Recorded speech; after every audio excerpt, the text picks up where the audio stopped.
The holiday season is known for bringing family and friends together and creating happy memories. But for some, holiday memories are surrounded by tragedy. This month, we will be sharing one unsolved missing person story every single day. We hope sharing their stories will bring them home for the holiday.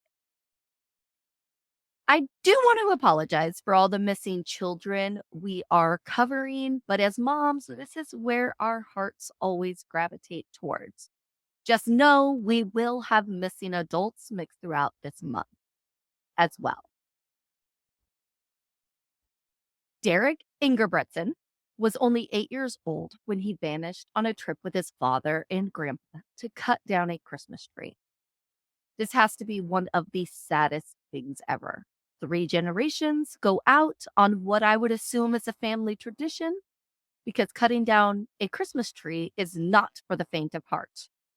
We tried it once when my oldest son was only a few months old, and let's just say it wasn't our finest moment.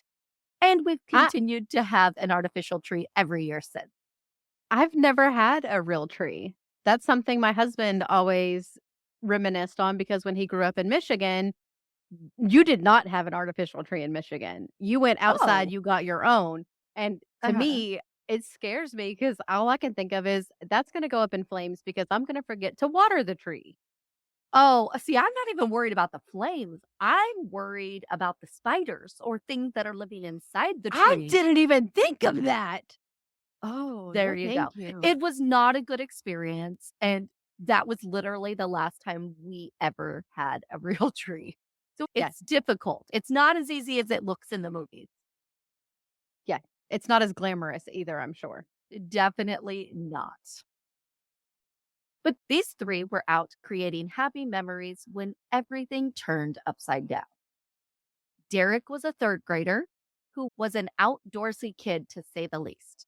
His parents say he grew up in the mountains and his nickname was Bear Boy because of his love of the outdoors. That's so sweet. I know. Derek was known to be able to walk 20 miles in horrible terrain and horrible weather without any issue. This was his element As a 3rd grader, as a third grader. I His don't know that I can walk 20 miles all as a 35-year-old. on the sidewalk. I could 20 miles is a long way. In Texas where it's flat. I don't think I could do that. Yes. His mom said he was just a newborn when his mom took him deer hunting with her. He grew, like when I say he grew up in the mountains, he grew up in the mountains. Wow. Yeah. So once they got to these mountains where they were going to go look for trees, they split up. Derek went with his grandpa, dad went somewhere else, and they were just supposed to holler where they found like the perfect tree. The grandpa is a trained tracker. Like that is his entire life was tracking people. And this is something that Derek learned at a very young age. And especially it's snow covered mountains. y- I could follow someone's track in snow.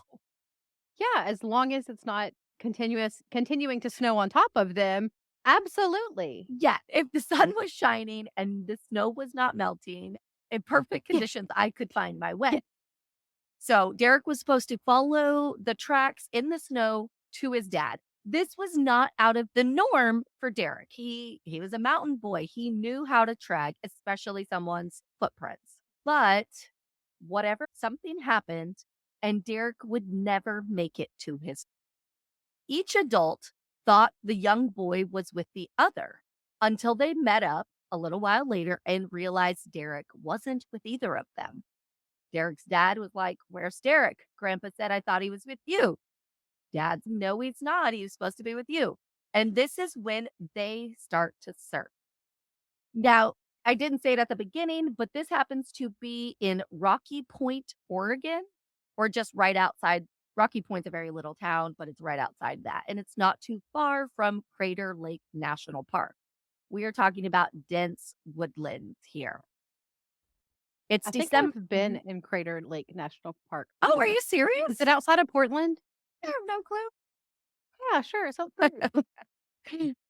Derrick was wearing a snowsuit and had that axe that his grandfather asked to take to his dad with him at the time he disappeared. So he was dressed appropriate for the weather to be out during the day, not for days on end.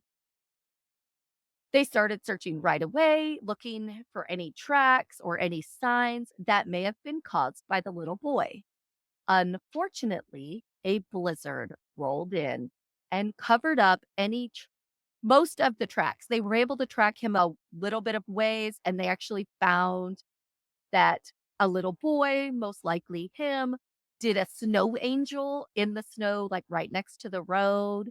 This it's How it's precious. it's precious, and then it's so Sad. flippin' sad. So they found all of that, but once that blizzard hit, they really couldn't find any more tracks. Around 4 p.m., the father and grandfather, they notify a passing motorist of the situation and ask them to call authorities while they continued to look. They did not want to leave. This is on December 5th, 1998. So most people do not have cell phones. So this is Absolutely not. And if they did, it was like the bag phone or the ones that were directly wired into your vehicle as yeah, a car phone, not something in your pocket. yes, exactly. So this motorist drove to the nearest resort, which was about 2 miles away, and then they called 911. Despite the weather, a team was searching the area extensively. In the following days, they had dog teams, civil patrol planes, Air Force reserved helicopters that would actually skim the trees with heat detecting radar. I thought that seems very high tech for for 1998. I agree. I agree. But then something happens. Oh no. The team got their first break on Tuesday. So Derek went missing on a Saturday. So it's the Tuesday after they finally think they get a break when the heat radar thing picked up a hot spot. They sent a team over to where it was to see if they can find any sign of Derek, but unfortunately, it ended up being nothing. So maybe this technology wasn't as great as they thought, or maybe it was something else. I don't know. It didn't really elaborate on what it was, if it was any. Authorities believe Derek could most likely not even have survived the night, let alone 3, 4, 5 days later in those elements. But his parents were adamant that he wasn't like regular kids and that he could handle this weather for a while. I just hate to think of him out there in the cold, alone and scared. And now some Even even with his knowledge and growing up in the woods and being a hands-on adventurer as a 3rd grader, there he had to have been terrified. I agree. And sometimes like this, after reading stories like this and researching, I'm like, why did we get into crime? It's sad. Mhm. So on December 18th, so almost 2 weeks after Derek vanished, his mother, Lori, called off the search. She broke down in tears and thanked the searchers and told them to go home to their family. This is heart wrenching. And I only saw a photo of it. If I had been there or saw the video, I would have bawled my eyes out for her. I, like, can't even imagine. I know, just being like, it's over.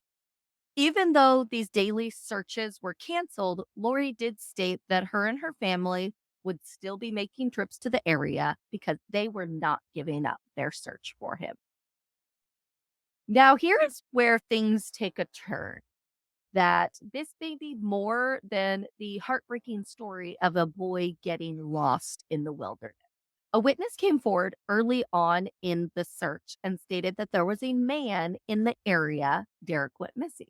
This man was asking for directions and he was driving a two-door Honda vehicle in dark coloring. Police have never been able to identify this man.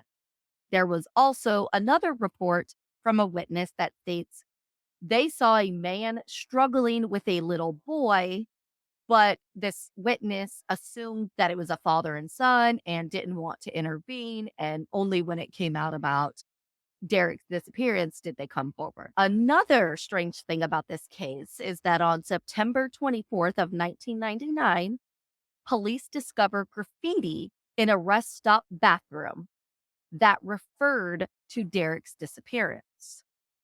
And this is not a close by rest stop. It was a few hours, couple hundred miles away rest Oh, stop. goodness. Yes. Do Police you have know what it said? no, police have never Oh, released what the graffiti actually said, but they did let Derrick's family know, and his family actually drove to the location to see it themselves. Lori, his mm. mom, stated to the press, "I think it's just a big, sick joke. I thought if somebody would have had Derrick, if they put this on the wall, then they're wanting to be caught. If they're wanting to be caught, why didn't they leave something of Derrick's there?" She continued to say that the graffiti suggested her son may have been abducted. Authorities removed that part of the wall in the bathroom and sent it to a lab for fingerprint testing and honestly anything else that they might be able to get as clues to what happened to Derrick. It's just so weird that happened. But that It wasn't is the it's interesting that they took the whole wall out. I'm impressed that the police went that far. Instead of just taking pictures or dusting it for swabbing it yeah, yeah. swabbing it at the time, which I can't imagine the amount of DNA on a bathroom Oh, wall. I don't even Like, want to think about that actually. but the fact that they physically removed it to take it to a lab is Mhm. impressive. Yeah. That wasn't the end of the random things that came up about Derrick's disappearance. So in 2008, a potential suspect was named. This was a man by the name of Frank James Milligan. He was in prison already for raping a 10-year-old boy in Dallas, Oregon. Mhm. Frank came on the radar after Derrick's parents had received a letter from someone in the same prison as Frank. They stated that this Frank guy confessed to killing Derrick. Okay. So get this, that witness that said they saw a man asking for directions, that was the same type of vehicle that Frank had. Okay. Very weird. Police interview this Frank dude about Derrick's disappearance, and he confesses to them as well. As long as he said he'd put in a guilty plea, as long as they took the death penalty off the table. They said, "You got it. Tell us where he is, and you will not get the death penalty." Huh. Yes. But then this piece of garbage tells them the location of his remains. Police go out there, they do another extensive search and find nothing. Of course, Frank at first was like, "Oh, it was dark. I don't know where it was at. It could be somewhere else, blah, blah, blah, blah." And then eventually, Frank recants his confession. Wow. Yeah. I don't know if this was a game for this sicko or if he really had something to do with Derek's disappearance. It's very weird. So, of course, Derek's parents knew throughout what was happening in his case, and they were beyond crushed again. His mom stated she didn't know if she was going to be mourning her son's death was better or not knowing whatever happened to him. Mm. Derek's grandpa died in 2012 without ever finding out what happened to his grandson. The family does believe that he was kidnapped because they would have found him. They do not think that their son would have went far off with his experience. They thought he would continually circling exactly where his dad and grandpa were until he found them. They are very adamant that someone took him, and they believe they took him after he made that snow angel because he was right there at the road. Yeah. Online, there's an actual graph chart map type thing that will show Derek's tracks where they were at, and then the grandpa's tracks, the dad's tracks, exactly where the snow angel was. So I don't know.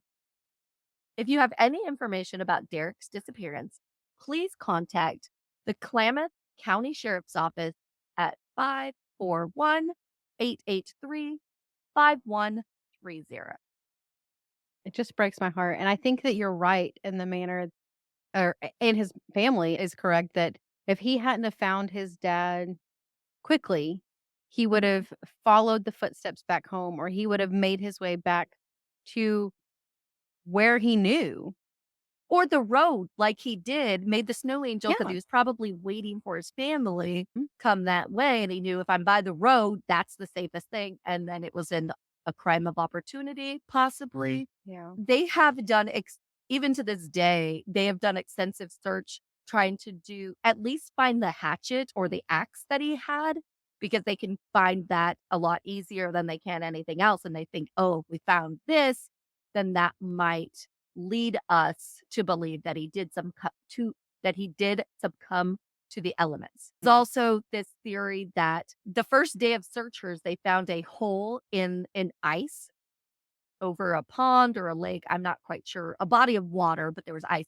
There was a hole in it. They actually sent divers down there to see if Derrick happened to create that hole and fall in, but they did not find anything, and they figure they're going to try to search that area to see if the axe is in the sediment there. Interesting.